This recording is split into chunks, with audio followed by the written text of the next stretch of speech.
마태복음 5장 3절부터 10절입니다.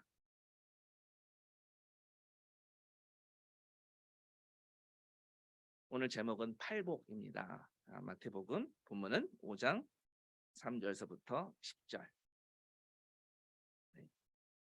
팔복은 8가지 복이 있다라는 그 선포를 저희가 팔복이라고 하는데요. 오늘 그 부분을 소개하도록 하겠습니다. 마태복음 5장 3절부터 10절입니다.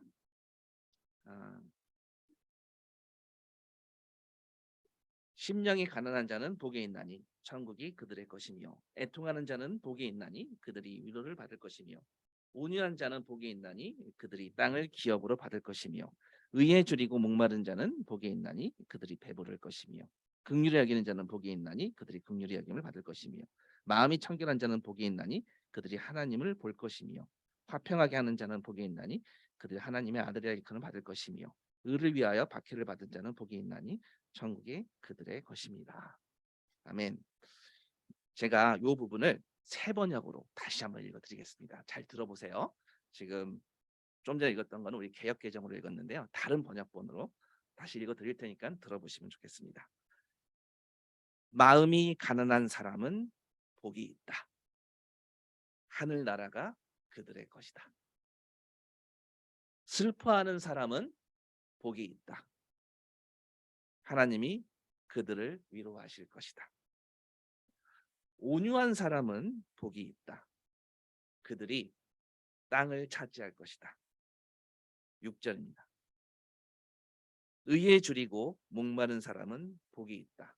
그들이 배부를 것이다. 자비한 사람은 복이 있다. 하나님이 그들을 자비롭게 대하실 것이다. 마음이 깨끗한 사람은 복이 있다. 그들이 하나님을 볼 것이다. 평화를 이루는 사람은 복이 있다. 하나님이 그들을 자기의 자녀라고 부르실 것이다. 의를 위하여 박해를 받은 사람은 복이 있다. 하늘나라가 그들의 것이다. 아멘. 네, 제가 이 세 번역을 다시 읽은 이유는 조금 개역개정이 뭐 이또다, 뭐 것이다, 약간 좀 그 표현이 다소 우리 마음에 와닿지 않을 것 같아갖고 세 번역으로 다시 한번 읽어보았는데요. 네, 오늘 다루는 우리 성경 말씀은 우리가 흔히 팔복이라고 아는 부분입니다. 아, 여러분들 제가 한 두 주 전서부터 계속 필기 한번 해보세요라고 이렇게 제가 건의를 좀 이렇게 좀 서제스트를 해드렸었는데, 필기 해보시니까 좀 남으시던가요? 나중에 좀 돌아보고 같이. 네.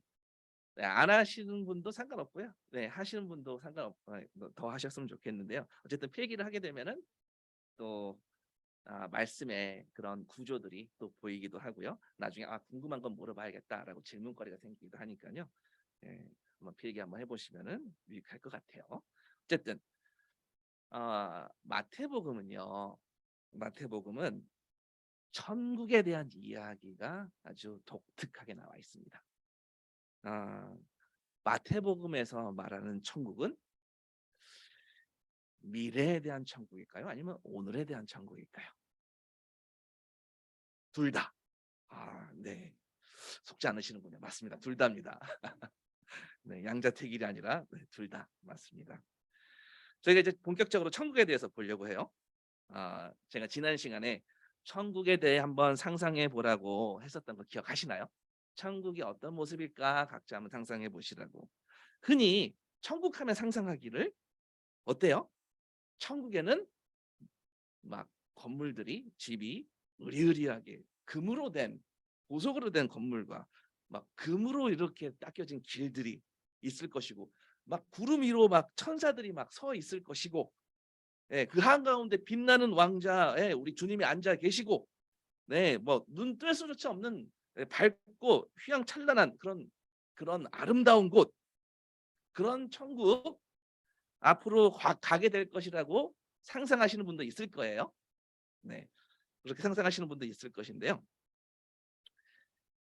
앞으로 가게 될 곳이라고, 제가 장차 가게 될 곳이라고 생각한다면은 마태복음에서 말한 천국의 의미를 놓칠 수 있어요. 그러니까 우리가 뭐 죽어서 가는 어떤 파라다이스 이런 개념으로 생각하지 마시고요. 마태복음에서 말하는 천국을 한번 그대로 우리가 배워보도록 하겠습니다. 마태복음에는요, 이미 현재가 천국이다라는 개념이 있어요. 이미 현재가 천국이다.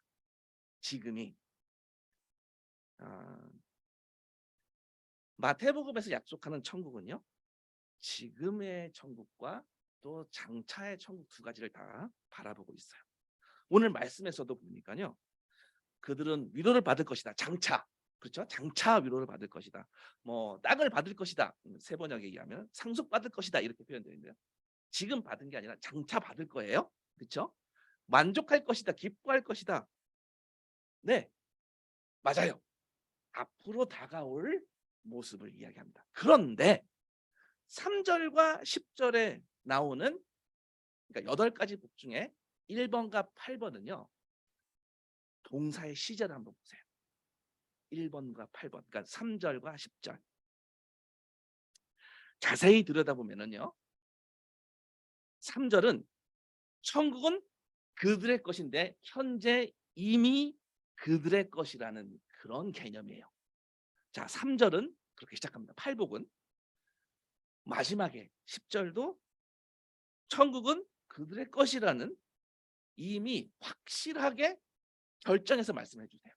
오, 그러면 지금 팔복에는 이 8가지 내용에서는 앞에와 마지막, 맨 앞절과 맨 마지막 절은 오늘에 대한 이야기고 가운데는 장차 주어질 약속이에요. 오케이. 몇 가지 삼아서 이런 구조를 샌드위치 구조라고 말씀을 드립니다. 그러니까 샌드위치 어떻게 생겼죠?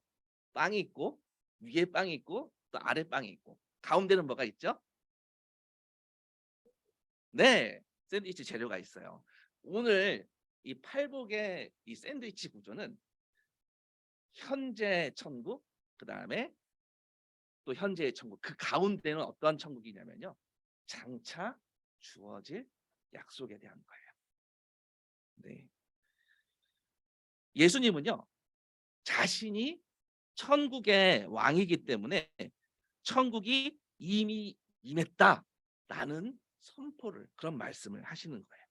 그렇기 때문에 제자들은 그리고 또 우리들은 그 천국을 앞으로 죽어서가 아니라 미리 오늘 맛볼 수 있다 이런 말이에요.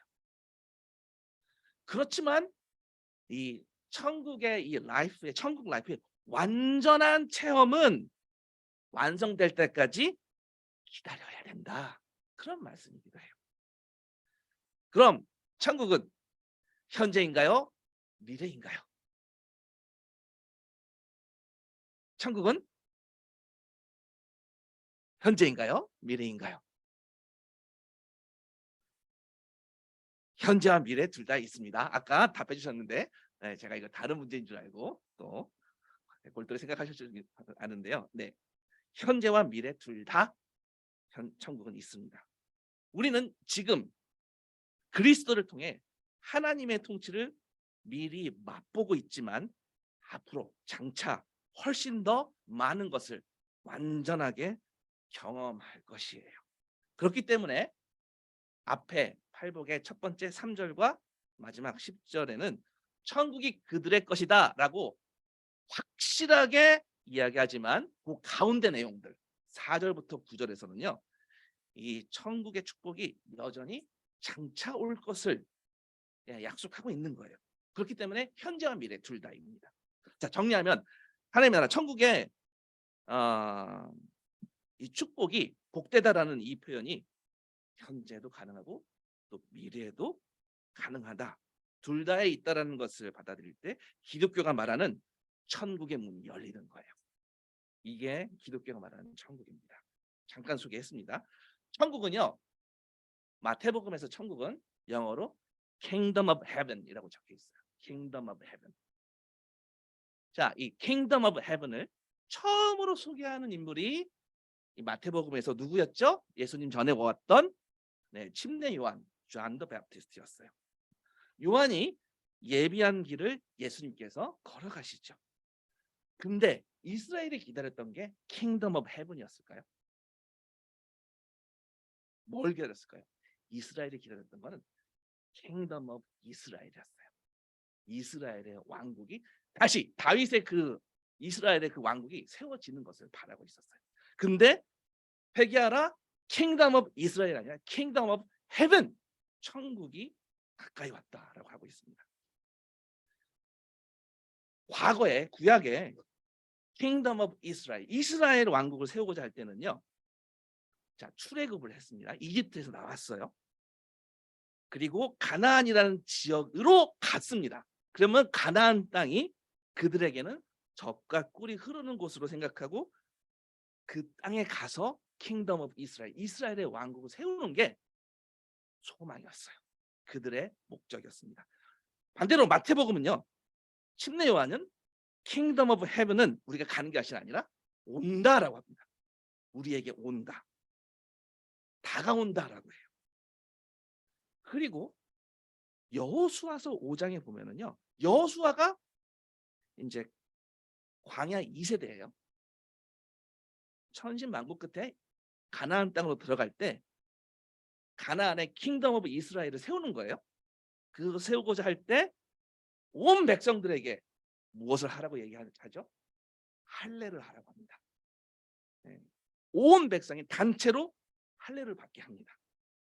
근데 마태복음에서 침례 요한은요, 이스라엘 백성 단체가 아니라 한 사람 한 사람 회개하라고 해요. 그리고 개별적으로 공개적으로 죄인인 것을 고백히 만듭니다. 그 고백의 상징이 뭐였죠? 침례였습니다. 할례와 침례는 다른 겁니다. 할례는 공동체 안에서 소속이 되어 있으면 공동체 구원을 표시하는 거고, 침례는 각자가 죄인임을 고백하고 회개를 상징하고, 그래서 한 개인이 주님 앞에 불림받고 그렇게 나아가는 거죠. 요거 중요한데요. 오늘은 팔복이 주제이기 때문에 요거는 나중에 더 다루도록 하겠습니다. 자, 구약이랑 좀 반대예요. 구약에서 킹덤 오브 이스라엘하고 지금 신약에 있는 킹덤 오브 헤븐하고 조금 반대입니다. 마치 예수님이 앞으로 어떻게 반대로 하실지를 예고하시는 것 같아요. 보면은 반대가 굉장히 레디컬해서 당시 사람들이 엄청 혼란스러워했어요. 예를 들어서 하나님과 가장 가까운 사람들인 어떤 지도자들이 있었죠? 제사장과 바리새인, 율법학자들이 있었어요. 하나님과 가장 가까운 사람들인 제사장들과 율법학자들에게는 주님은 위선자라고, 이 가식적인 악인들이라고 하는데요. 마태복음 12장에 예수님이 귀신 들린 사람을 고쳐주는 장면이 나옵니다. 마태복음 12장에 보면은 그 사람이, 귀신 들린 사람이 정상적으로 말을 하게 돼요. 그러자 옆에 있었던 이스라엘 사람들이 존경하는 이 법 전문가, 율법학자 바리새파들이 귀신의 대왕인 바알세불의 힘을 빌려서 능력을 행하는 것이다 라고 예수님의 능력을 폄하시킵니다.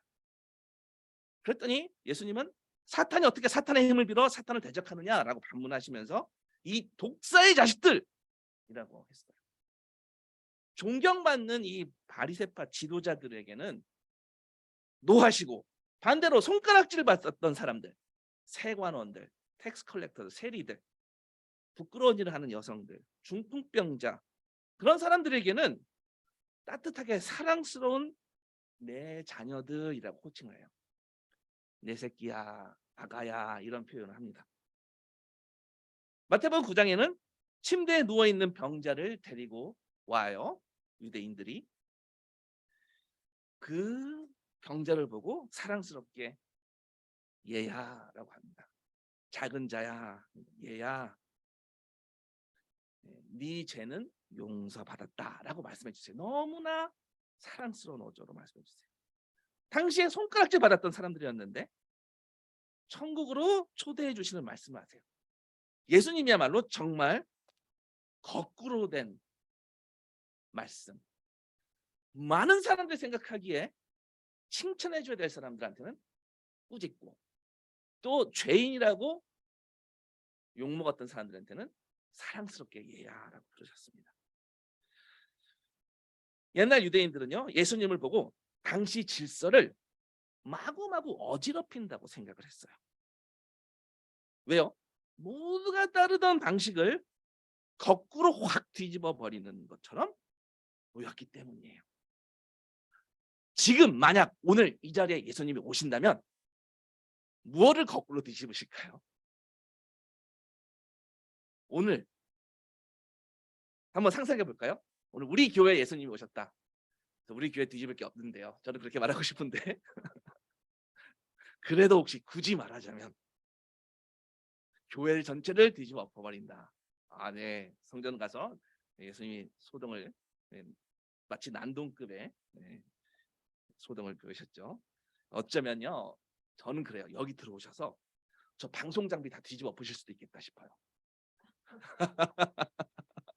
오늘 같이 하려니까 뜨끔하는데요. 막 갑자기 들어오셔서 막 전원선을 막 자르실 것 같아요. 그냥 제가 상상을 해본 겁니다. 만약에 오늘 예수님이 오시면 어떤 일을 하실까? 왜냐하면은 너무나 우리의 상상을 넘어서는 분이시기 때문에 막 인터넷을 막 끊어버릴 수도 있을 것 같아요. 오늘 아침에 뭐 인터넷이 좀 안 됐었는데 인터넷을 막 끊어버릴 수도 있을 것 같아요. 지금 세대에게는 어쩌면 이 행동이 정신병자처럼 보일 수 있어요. 이런 모습이. 사실요, 오늘 천국 이야기는요, 어쩌면 지금 우리 세대에게 정신병자처럼 보일 수 있는 이야기들이에요. 그런데 주님은 미쳤다라고 한 것이 아니라 복되다. 오늘 왜 복되다라고 했는지 좀 알아봤으면 좋겠습니다. 복되다라는 말이 무슨 말입니까? 행복한 것이다. 그런 거예요. 사람들에게 진짜 행복한 것이 무엇인지 가르쳐 주시는데요. 문제는 읽어보니까 이게 행복해 보이는 거야? 라고 이렇게 뭐 고문당하는 게 행복해 보여요, 여러분? 박해받는 게? 슬퍼하는 사람 보면 행복해 보이나요? 그게 행복하다고 하면은 뭐 좀 정신병자 취급받을 수 있다라는 거죠. 근데 오늘 예수님은요, 예수님을 따르기로 한 제자들에게 아주 중요한 걸 가르쳐 주시는데요. 이처럼 하나도 행복해 보이지 않는 것을 엄청나게 행복한 것이라고 가르치시면서요, 천국의 생활이 무엇인지를 보여주세요. 오늘 그 천국 생활 대표적인 거 8가지를 자세하게는 못 봐요. 간략하게 살펴보겠습니다.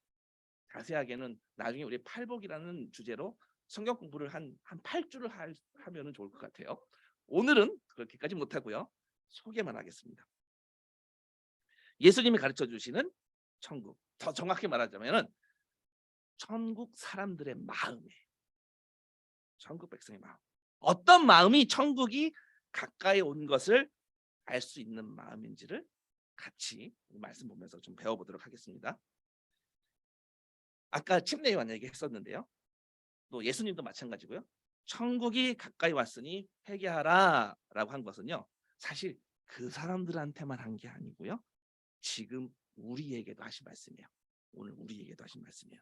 그때 당시에 많은 사람들이 대세인 유대교의 그 종교 사회를 따라가고 있었어요. 그렇죠? 여러 가지 대세를 따라가는 우리에게도 마찬가지 말씀이에요. 여러분들은 지난주에 어떤 대세를 따라다니셨나요? 여러분들이 따라다녔던 대세. 요즘 돈의 대세는 어느 쪽인가요?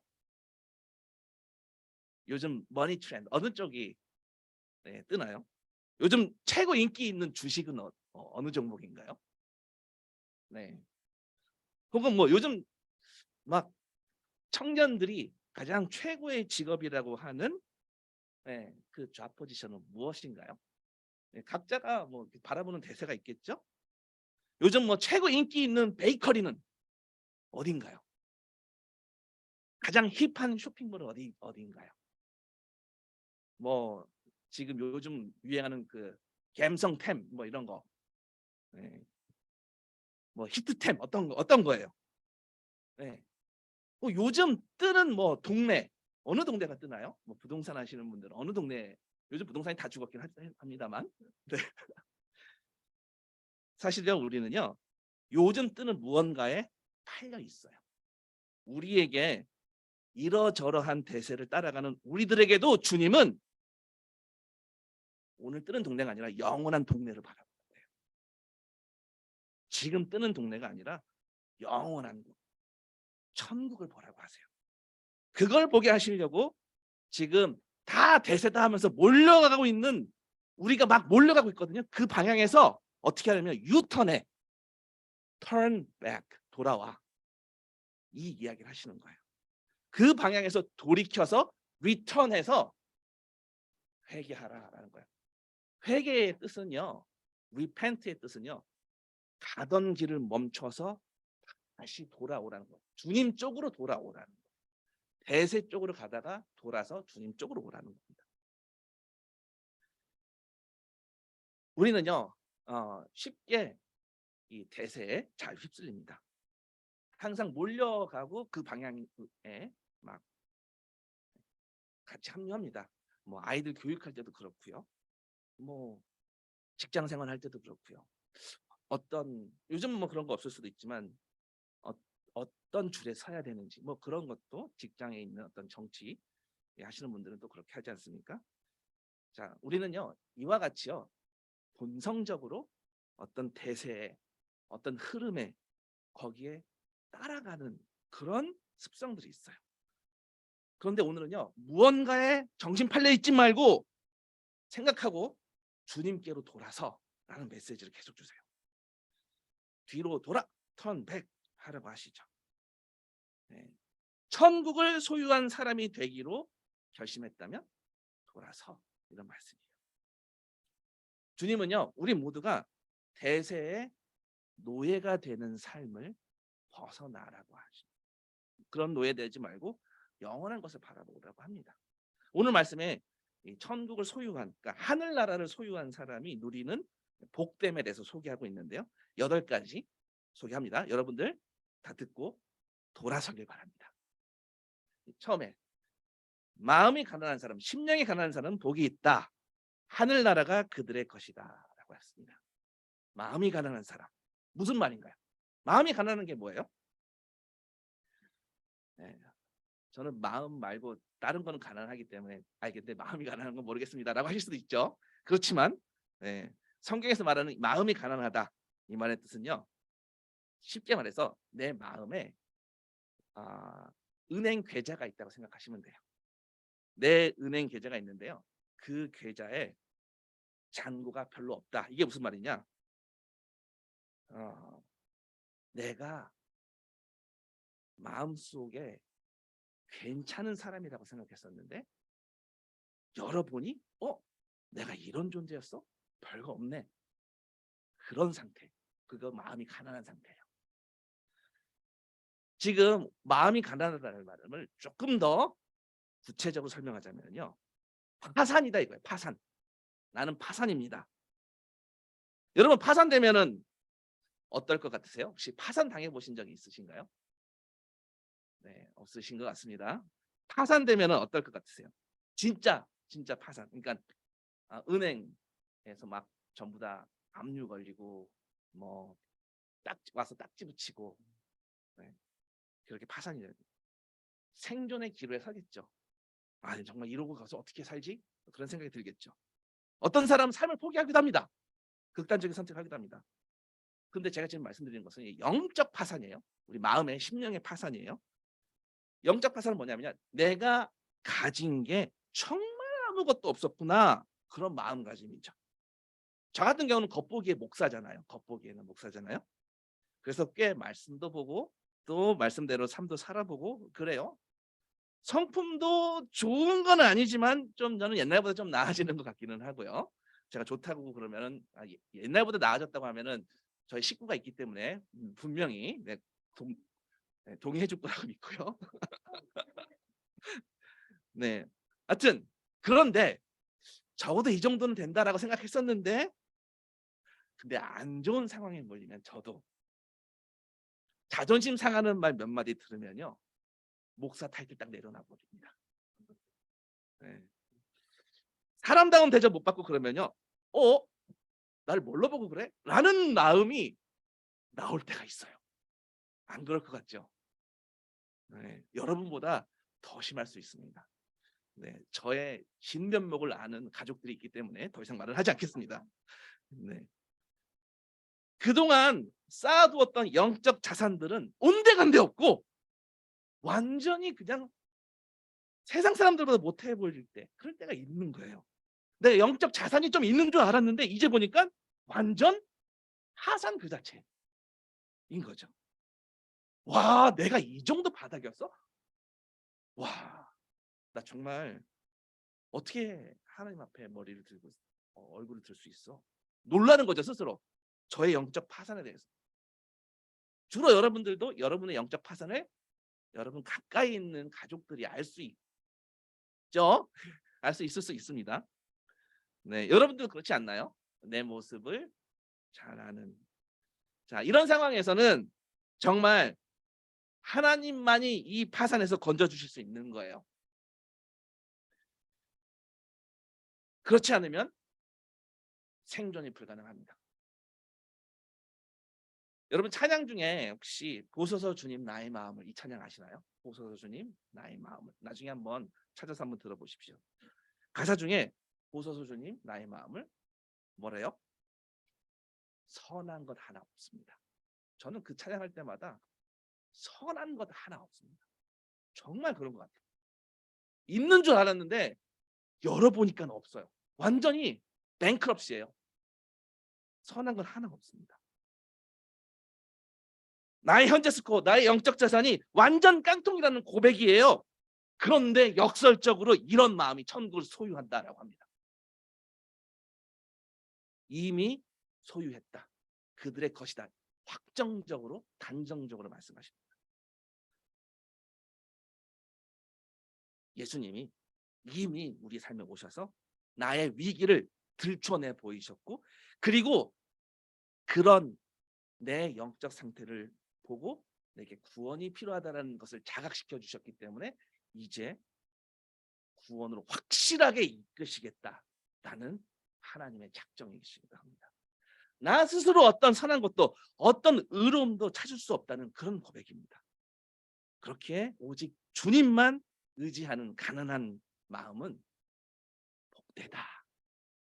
그 사람이 행복한 사람이다 라는 말씀이죠. 두 번째, 슬퍼하는 사람, 애통하는 사람 복이 있다고 해요. 왜 애통하는 걸까요? 방금 전에 우리가 나누었던 가난한 마음과 연결해서 생각해 볼까요? 슬퍼한대요. 애통한대요. 왜요? 내가 아무것도 없는 걸 알았어. 깡통이야, 내 스스로가 보니까. 정말 통탄할 노릇이라는 거예요. 애통할 노릇이라는 거예요. 그런 통탄으로 나아가는 자들은요, 역설적으로 하나님께 위로를 받을 거라는 거예요. 진짜 어리석은 사람은 내가 없다는 걸 모르는 사람이에요. 내가 없다는 것을 모르면, 내 능력이 너무나 부족하다는 것을 모르면 사고 칩니다. 그 혹시 남자 아이들은요, 어렸을 때 이렇게 슈퍼맨 하면서 이렇게 높은 데서 막 진짜 날아갈 것처럼 하고 뛰어내리는 경우들이 있거든요. 남자 아이들은. 네, 그런 경우가 있습니다. 뭐 이런 형제가 막 격하게 끄덕끄덕거리는데 아마 본인이 했던 것 같아요. 네. 자, 내가 날 수 있는 것을 모를 때 망토를 매면 어떻게 됩니까? 죽을 수 있어요. 사람은요, 자기가 능력이 없고 내가 가진 게 없다는 것을 알아야 좋은 겁니다. 애통하는 사람은요, 내가 없다는 것을 아는 거예요. 내가 파산이라는 것을 아는 거예요. 그렇게 통탄하는 거예요. 그런 사람 역설적으로 하나님께 위로를 받을 거라는 얘기예요. 나의 부끄러운 모습 때문에, 나의 불의 때문에 애통하고 슬퍼할 때 그 깨어진 마음으로 울 때 참으로 구원에 이르는 회개가 이루어지는 겁니다. 이런 애통한 사람은 세 번째로 온유한 자로 나아갑니다. 온유한 사람, 이 마태복음 5장 5절에 나오는 이 온유한 사람은요, 100% 시편 37편에서 인용한 거예요. 시편 37편 11절에서 인용한 겁니다. 시편 37편 11절에는 제가 세 번역으로 읽어볼게요. 겸손한 사람들이 땅을 차지할 것이며, 여기서 이제 온유한 사람이라는 거예요. 그들이 크게 기뻐하면서 평안을 누릴 것이다. 온유한 사람, 시편 37편 11절에도 온유한 사람은 땅을 차지할 것이라고 했어요. 마태복음 5장 5절에도 온유한 사람은 땅을 받을 것이라고 합니다. 자, 같은 내용이에요. 지금 시편 37편과 마태복음 5장은 같은 내용이에요. 여러분들 시편 37편 11절과 9절을 한번 주목해 보시면, 제가 읽어볼게요. 11절은요, 온유한 자가 땅을 차지하리로다 라고 말하는데요, 9절은요, 주님을 기다리는 사람들은 땅을 물려받을 것이다 라고 합니다. 그러니까 온유한 사람은 결국 주님을 기다리는 사람이라는 말이에요. 주님을 기다리는 사람이라는 결론을 내린 거예요. 자, 주님을 기다린다라는 것이 무엇을 의미할까요? 주님을 기다린다. 더러 신앙 간증 듣다 보면요, 나 다 내려놓고 그냥 주님의 도우심만 기다렸다, 이런 얘기 혹시 들어보신 적 있나요? 신앙 간증, 다른 사람이 신앙 간증 들을 때, 그때 기다린다라는 게, 도우심만 기다린다는 게 무슨 말이죠? 시편 37편 5절을 보면은요, 내 갈 길을 주님께 맡기고 주님만 의지하여라. 주님께서 이루어 주실 것이다. 6절, 너의 의를 빛과 같이 너의 공의를 한낮의 햇살처럼 빛나게 하실 것이다. 이게 세 번역이에요. 잠잠히 주님을 바라고 주님만을 애타게 찾아라. 가는 길이 언제나 평탄하다고 자랑하는 자들과 악한 계획도 언제나 이룰 수 있다는 자들 때문에 마음 상해하지 말아라. 노여움을 버려라. 격분을 가라앉혀라. 불평하지 말아라. 이런 것들은 오히려 악으로 기울어질 뿐이다. 자, 기다린다는 게 뭔지 말씀을 보니까 좀 감이 옵니까? 다시요. 기다린다라는 것은요, 5절에 주님께 의지하고 맡기는 것이래요. 자, 맡기는 건데 무엇을 맡겨요? 주님께 무엇을 맡겨요? 무엇을 맡기냐면,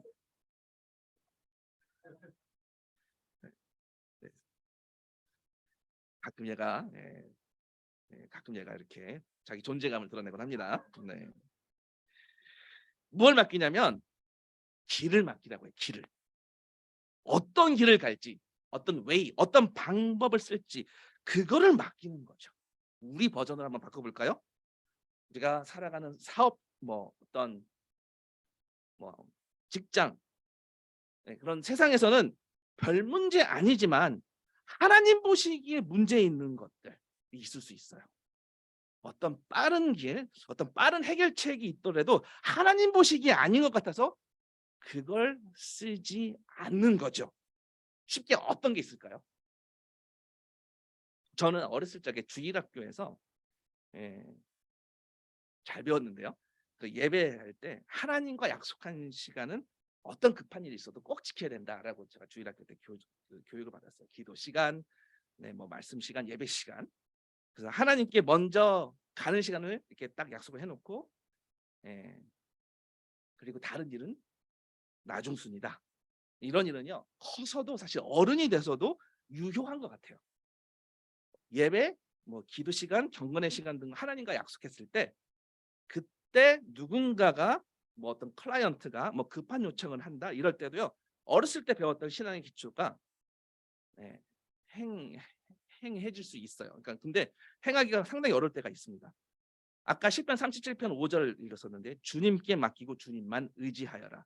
주님께서 이루어 주실 것이다 라고 고백할 수 할지, 아니면 아이 빨리 그냥 대응해주고 빠른 해결책을 쓸지 한번 이 말씀 앞에 서봤으면 좋겠는데요. 제 경험상 주변에서 급하다고 했을 때 그 급한 상황에 뛰어들어서 같이 어려운 상황에 쌓여서 요동칠 때보다 함께 요동칠 때보다 조금 시간을 두고 하나님과 먼저 공감하고 교감하고 든든한 마음으로 나올 때가 더 결과가 좋았습니다. 저 몇 년 전에 제가 그 법적인 분쟁에 연루되어서 법원에 다닐 때가 있었거든요. 당시 저를 변호해 주셨던 변호사가 어 이 저를 계속 해코지하는 그 공격하시는 분에게 뭐 빨리 이제 대응해야 되는 일들이 있었어요. 뭐 어떤 논리로 무장해야 될지 막 그런 거를 이제 계획을 짜 주죠. 그런 얘기를 하시는데 기일에 맞춰 증거 자료들을 내야 된다라는 거예요. 그래서 증거 자료를 모아 달라고 요청했어요. 그래서 제가 이리 뛰고 저리 뛰고 하면서 확인서 써 주실 분들한테 "저 확인서 좀 써 주세요. 사인 좀 해 주세요." 제가 이런 거 부탁했었던 적이 있었거든요. 근데 와 정말 그냥 있는 사실 그대로 써 달라고 하는데 정말 안 해 주더라고요. 있는 사실 그대로 써 달라고 하는데 정말 안 해 주시더라고요. 아 우리 김하연 자매님은 열심히 써 주셨습니다. 네. 근데 대부분은 안 해 주세요. 어 그 생각보다 그런 자료 수집이 좀 저조하니까 막 마음이 요동 치죠. 막 가서 끝까지 더 두들겨 보고 막 사람들 찾아다닐까 아니면 좀 주님께 맡기고 좀 '주님께서 이루어 주실 거야.'라고 지금은 이제 기다려야 될 때인가 하다가 후자를 선택했습니다. 아 기도하고 맡기는 것이 분명 내가 더 뛰어다니면은 좀 유리한 부분이 있을 수 있겠지만 '하나님 보시기에는 어떤 쪽일까?' 예 생각을 하고 결정을 내렸습니다. 그래서 뭐 법원에서 어떤 방어력을 높이기보다도 불리할 수 있지만 주님께 맡기고 기도하는 쪽을 선택을 했는데요. 아무튼 당일날 법원에 갔습니다. 법원에 일찍 도착해서 아 굉장히 일찍 도착해서 이제 화장실에 갔습니다. 화장실도 혹시라도 상대방을 맞닥뜨릴까 봐 멀리 갔어요. 일부러 반대쪽 멀리 있는 화장실 택했는데요. 거기 화장실 딱 들어가는 순간 누가 있었게요? 상대방이 있었어요. 진짜 거기 딱 들어가는 순간 네 상대편 그 사람이 있었어요. 저 법원 시간보다 상당히 일찍 왔고요. 그리고 일부러 멀리 있는 화장실로 갔고요.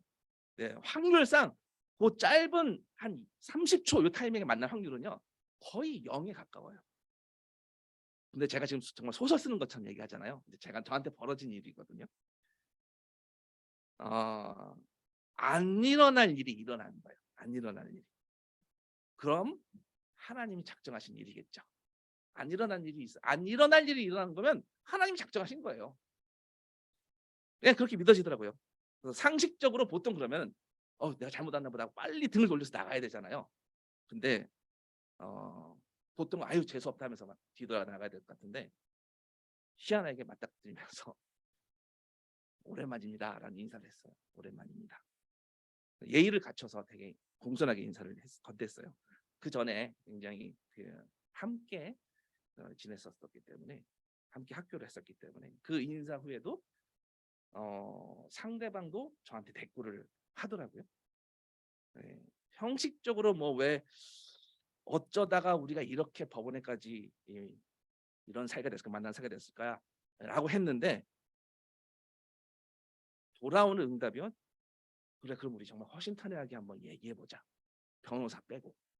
이런 얘기를 하는 거예요. 변호사 없이 인간 대 인간으로 한번 만나 보자. 그런 말을 꺼내더라고요. 그 상대방이 건수만 잡으면 계속 소장을 넣었던 사람이었거든요.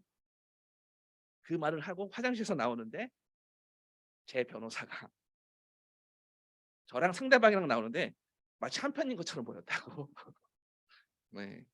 좀 자기 어리둥절했다고 그러더라고요. 네 그런 뒷얘기 있었는데 아무튼 그분의 요청대로 정말 법원에서 발언이 끝나고 나와서 저랑 상대방이랑 법원 앞에 빵집에 가서 빵 먹으면서 얘기했어요. 예. 대화를 하게 됐습니다. 그전까지는요. 증거 자료와 뭐 변론 서류와 그런 걸로 각을 세우면서 소통을 했는데 처음으로 자초지종을 서로 나누는 시간이 됐어요. 처음으로. 비하인드 스토리까지. 다 있는 그대로 얘기해 주게 되었습니다. 혹시 이거 저 녹음해갖고 나한테 불리하게 하는 거 아니야? 라고 생각했지만 그래도 그냥 다 얘기했어요. 정말 하나 끝나면 새로운 건수로 또 소장 접수시키고 끈질기게 했던 사람이었는데 제가 또 빌미를 제공해서 더 많은 소장이 올 수도 있겠다라는 생각도 했었는데요. 근데 놀랍게도 저 그날 이후 추가로 소장을 받은 적이 없어요.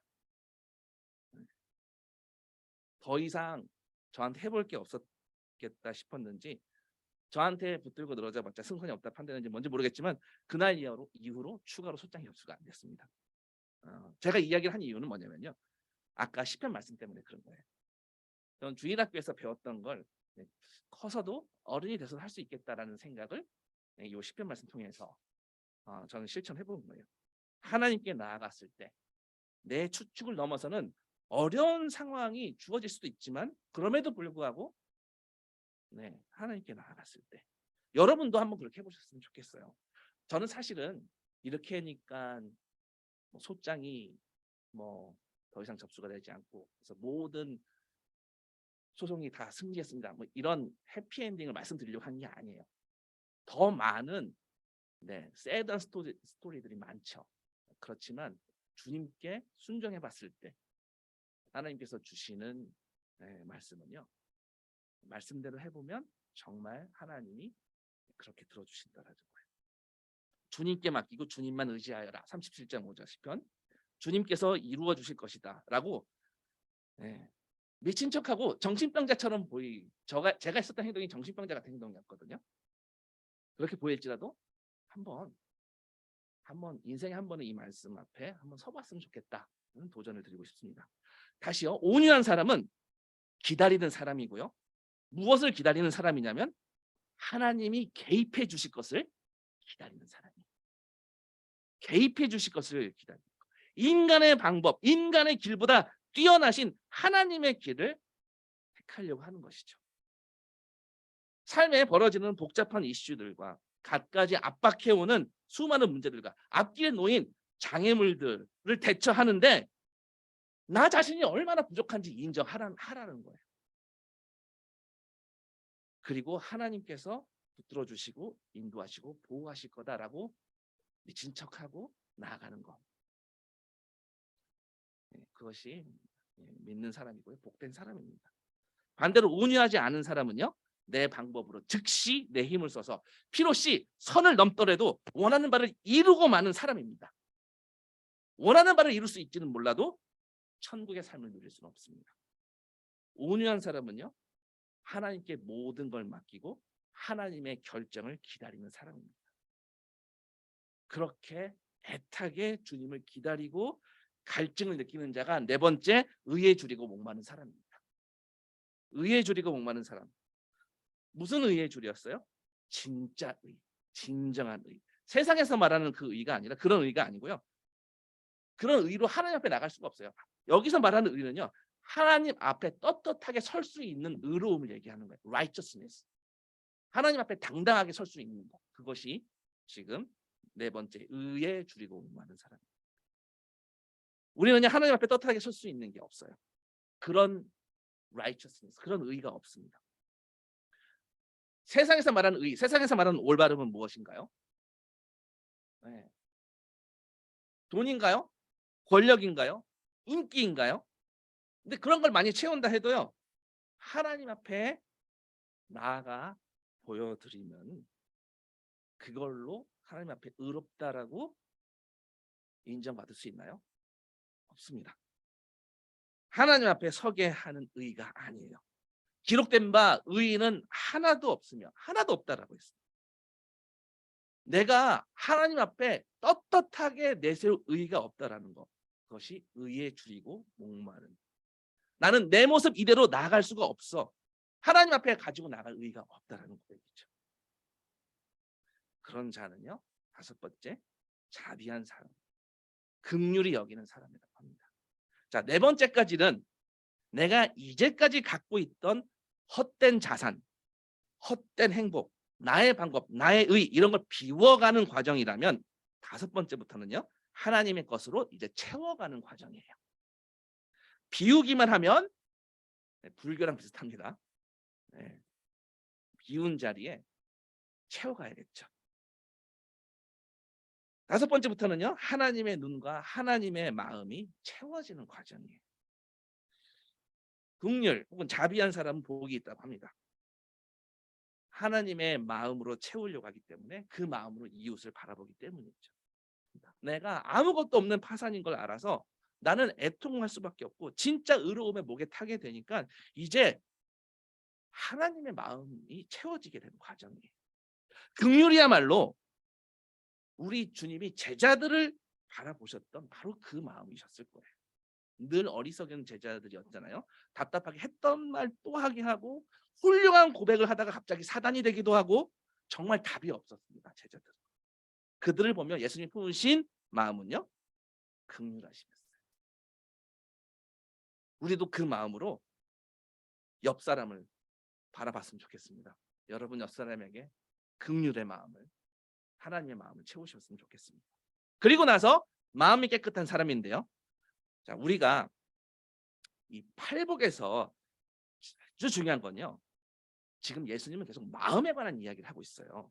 우리 마음에 아주 지대한 관심을 가지고 예수님께서 말씀하시는 건데요. 무슨 얘기냐면요. 마음이 깨끗한 사람, 겉으로 깨끗한 것으로는 충분하지 않다라는 거예요. 속이 깨끗해야 된다라는 거예요. 마태복음 23장 25절에는요. 율법학자들과 바리새파 사람들한테 이렇게 얘기합니다. 위선자들아 너희에게 화가 있다. 너희는 잔과 접시의 겉은 깨끗이 하지만 그 안은 탐욕과 방종으로 가득 채우기 때문이다. 눈먼 바리새파 사람들아 먼저 잔 안을 깨끗이 하여라. 그리하면 그 겉도 깨끗하게 될 것이다. 예수님께 겉이 아니라 속이에요. 우리 내면의 마음은요 예수님께 그 어떤 것보다 가장 치명적인 부분이라고 그렇게 지칭되었던 거예요. 우리의 마음이 부패로 가득 차 있기 때문에 이 땅에 오신 이유이기도 합니다. 제가 지난주 뉴스에서 강원도 숲에서 아기가 발견된 그 뉴스를 들었는데요. 그러니까 숲에 아기 울음소리를 들은 어떤 관광객이 신고를 한 거예요. 네, 그 신고를 받고 출동한 그 구급 대원의 그런 이야기를 뉴스에 담았는데요. 인적이 드문 곳이었어요. 대나무 숲길이었는데 탯줄도 떼지 않은 아기를 발견했어요. 태어난 지 한 3일에서 일주일 정도 추정되는 갓난아기였어요. 그 갓난아기가 편의점 비닐봉지에 담겨져 있었어요. 끔찍하죠. 아주 경악스러운 뉴스였습니다. 다행히 구급대 구조가 되었는데 당시 성인 무릎 높이까지 눈이 쌓여 있었대요. 네, 한파주의보가 내려진 상황이었는데 얼마나 기가 막힌 노릇입니까? 이 사건 수사 결과 20대의 친모가 친구들과 강릉에 놀러 갔다가 출산한 뒤 아기를 버렸다라는 게 드러났어요. 경찰 조사에서요. 친모는 전 남친의 아기라 처음부터 키울 마음이 없었다라고 했답니다. 저는 이 뉴스를 보면서 너무나 마음이 아팠어요. 앞으로 우리 사회는요. 점점 이런 비인격적인 일들이 인간 얘기를 포기한 일들이 증가할 거예요. 다음 세대는 이렇게 생명을 아무렇게나 대해야 하는 그런 부분들이 아무렇게나 대해도 감각이 무뎌질 거예요. 내 권리, 내 삶의 권리, 내가 행복할 권리를 찾기 위해서 다른 사람의 권리를 무참히 짓밟아버리고 생명을 짓밟아버리고 얼마나 비극적입니까? 이 사건을 보면서 우리가 무엇을 할 수 있을까요? 우리는 할 수 없죠. 그러면 이 사회는 어떤 솔루션을 제공해야 될까요? 아마 미혼모 시설이랄지 사회보육시설이랄지 이런 것을 확대해서 이런 버려진 아기들과 미혼모를 도울 방법을 찾는 방법이 있겠죠. 예수님은 그렇다면 뭐라고 말씀하실까요? 이거에 대해서. 이런 엄청난 문제에 대해서 뭐라고 하실까요? 오늘 팔복에서처럼요. 예수는 분명히 마음의 문제라고 얘기하실 거예요. 이 사회의 문제, 이전에 우리 마음의 죄인의 마음의 문제라고 말씀하실 것입니다. 사람의 마음에서 나오는 것은 모든 악한 생각과 살인과 간음과 음행이라고 했습니다. 이 뉴스에서 이 붙잡힌 친모는요, 그 악한 생각으로 아기를 버렸고요, 음행함으로 아기가 태어났고요. 결국 이 엄청난 문제는 사람의 마음에서 나오는 거죠. 만약에 마음이 깨끗하다면, 청결하다면, 네, 예수님은 아마 이렇게 말씀하셨을 것 같아요. 그들이 하나님을 볼 것이다. 여기서 하나님을 볼 것이다라고 했어요. 마음이 깨끗하고 청결하면 어떤 복과 연결이 되죠? 어떤 복? 통장에 마이너스가 플러스가 되는 복? 그런 게 아니죠. 이번 달 갚아야 될 이자가 확 줄어드는 복? 결제 대금이 확 줄어드는 그런 복과 연결되나요? 아니요. 하나님을 보는 복. 하나님을 보는 복과 연결돼요.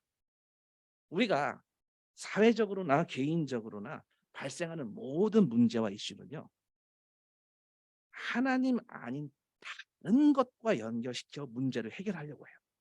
어떤 문제, 어떤 이슈나 거기에서 하나님을 보는 것과 연결시켜서 해결하지 않아요. 하나님을 배제하고 인간의 문제를 해결하려고 시도한다면 오늘 말씀, 하나님을 볼 것이다는 이 말씀을 허투루 듣는 거예요. 우리가 처한 곳, 우리가 처한 사회의 주된 해결 방식은요, 미혼모 시설, 사회 보육 시설 확대하는 방식이 해야 됩니다. 너무 중요한 거예요. 저는 이걸 하지 말라는 얘기가 아니라 해야 됩니다. 더 늘려나가야 됩니다. 더 품어야 됩니다. 우리는요, 이런 여러 가지 사회적인 문제, 빈곤의 문제가 될 수도 있고요, 범죄의 문제가 될 수도 있고, 학대의 문제가 될 수도 있고, 방임의 문제가 될 수도 있고, 지금처럼 영아 살인의 문제 등 다양한 인간의 이 비극에 이 뒤따르는 고통을 덜어주려는 노력은 하면서 하나님을 연결시켜 보려는 노력은 누가 하나요? 예수님은 이걸 짚으신 거예요. 이런 분위기에서 턴백, 돌아서랍니다. 돌아서는 자들, 하나님 돌아서 보는 자들, 마음이 청결한 자들이에요. 청결은 단순히 도덕적 상태가 아니고요, 하나님을 보는 마음이에요. 하나님 쪽을 보는 마음, 하나님만을 사모하는 마음. 이 모든 악은 하나님을 몰라서 그렇습니다 라고 주님께 붙드는 자가 마음이 청결한 자예요. 왜냐하면요, 청결하다, 퓨어하다라는 것은요, 순백의 마음이잖아요. 다른 말로 하자면 싱글 하트예요. 싱글 하트. 퓨어하다는 건 싱글 하트. 한 마음, 하나님만을 보는 마음, 사모하는 마음. 우리의 죄성은요, 가급적이면 하나님과 연결고리를 찾지 않으려고 해요. 성경에서 죄의 본질은 하나님과의 단절이에요. 그래서 어떻게든 하나님과 연결점을 찾지 않고 어떻게든 하나님을 찾아보지 않는 것이 단절된 죄인의 특징입니다. 그런데 오늘 예수님은요, 하나님께 원 하트로, 싱글 하트로 다가가는 그것이 깨끗한 마음의 본질이라고 하십니다. 이런 마음으로 매사에 하나님에게 집중하고 하나님과 연결점을 찾는 사람들이 복된 천국 백성이라는 말씀입니다. 반대로 청결하지 않은 마음은요, 우리가 하나님의 중심성을, 하나님과 연결하고자 하는 그 태도를 제쳐둔다라는 거예요. 그리고 이제 평화를 이루는 사람은 복이 있다고 합니다. 화평케 하는 자이죠. 피스메이커입니다. 단순히 갈등을 중재한다는 정도가 아니고요, 적극적으로 하나님의 평화를 실현하는 거예요. 원래 우리가 얼마나 하나님과 원수되었는지를 아는 사람만이 이걸 이해할 수 있습니다. 다 다룰 수는 없지만요, 내가 얼만큼 원수되었는지를 자각하는 겁니다. 그 사람은요, 피스메이킹 할 수가 있어요. 사람과 사람 사이 피스메이킹이 아니고요, 내 옆에 있는 내 사랑하는 사람이 하나님과 화평을 누리게, 나와 화평 누리는 게 말이에요. 그거보다 훨씬 더 근본적으로 하나님과 화평되게, 내 이웃이 하나님과 원수된 것을 마음 아파하며 그 이웃을 위해 중재자가 되고 제사장이 되는 것입니다. 긍휼하는 마음이, 예수님의 그 마음이 진노를 받아 마땅한 우리들에게 용서를 전하는 어떤 그런 소극적인 의미라면, 화평케 하는 것은 적극적으로 하나님의 은혜와 하나님의 기쁨을 제사장이 되어서 적극적으로 내 이웃의 삶의 모든 순간 같이 하겠다라고 선포하는 겁니다. 마지막으로 의를 위하여 박해를 받은 사람만 하고 마치겠습니다. 이제 하나님 앞에 떳떳이 서게 되는 의를 주님으로부터 받은 사람은요, 그 의가 절대 내 노력으로 주어진 게 아니라 은혜로 주어진 것을 보는 자들이에요. 그렇다면 그 의를 위하여 이제는 어떤 희생도 감수하고 심지어 박해까지 감수할 수 있다는 거죠. 다시 말해서 하나님을 위해 모든 것을 걸 수 있다라는 것을 의미합니다. 그렇게 채워가는 거예요. 하나님의 나라를 위해 그 어떤 손해도 감수할 수 있다는 거죠. 히브리서 11장 31절에 이런 박해받은 자들의 모습이 나옵니다. 제가 읽어보겠습니다. 그들은 믿음으로 나라들을 정복하고 정의를 실천하고 약속된 것을 받고 사자의 입을 막고 불의 위력을 꺾고 칼날을 피하고 약한 데서 강해지고 전쟁에서 용맹을 떨치고 외국 군대를 물리쳤습니다. 믿음으로 여자들은 죽었다가 부활한 가족을 다시 맞이하였습니다. 또 어떤 이들은 고문을 당하면서도 더 좋은 부활의 삶을 얻고자 하여 구태여 노여나기를 바라지 않았습니다. 또 어떤 이들은 조롱을 받기도 하고 채찍으로 맞기도 하고 심지어는 결박을 당하기도 하고 감옥에 갇히기까지 하면서 시련을 겪었습니다. 또 그들은 돌을 맞기도 하고 톱질을 당하기도 하고 칼에 맞아 죽기도 하였습니다. 그들은 궁핍을 당하며 고난을 겪으며 학대를 받으면서 양과 염소의 가죽을 입고 떠돌았습니다. 세상은 이런 사람들을 받아들일 만한 곳이 못 되었습니다. 그래서 그들은 광야와 산과 동굴과 땅굴을 헤매며 다녔습니다. 이 사람들은 모두 믿음으로 말미암아 훌륭한 사람이라는 평판을 받았지만 약속된 것을 받지는 못하였습니다. 이런 사람들이 있었습니다. 우리가 이 사람들의 이야기를 격하게 공감할 수는 없습니다. 왜냐? 우리 지금 눈에 보이는 박해는 없어요. 우리는 그런 박해를 받으면서 신앙생활을 하고 있지는 않습니다. 그러나 보이지 않는 박해가 있습니다. 보이지 않는 조롱. 보이는 돌, 날아오는 돌은 없지만 보이지 않게 날아오는 돌이 있습니다. 언제요? 그리스도인으로 살고자 할 때 너만 그렇게 잘났니? 너만 그렇게 하나님 믿니? 여러분들 지난 한 주 그리스도인이기 때문에 보이지 않는 그 돌이 날아와 아프셨습니까? 그러면 복되다. 천국이 저희 것입니다. 바로 이미 임한 천국입니다. 말씀 마칩니다. 오늘 천국은 현재이며 동시에 장래인 것을 보았습니다. 아직 우리가 장차 올 그 충만한 그 천국의 모습은 경험치 않아서 모릅니다. 그러나 우리가 오늘 현재 진행형으로 맛볼 수 있는 천국이 있다면 여러분들 미친 척하고 돌아서십시오. 그것이 오늘 말씀의 도전입니다. 잠시 기도하시겠습니다.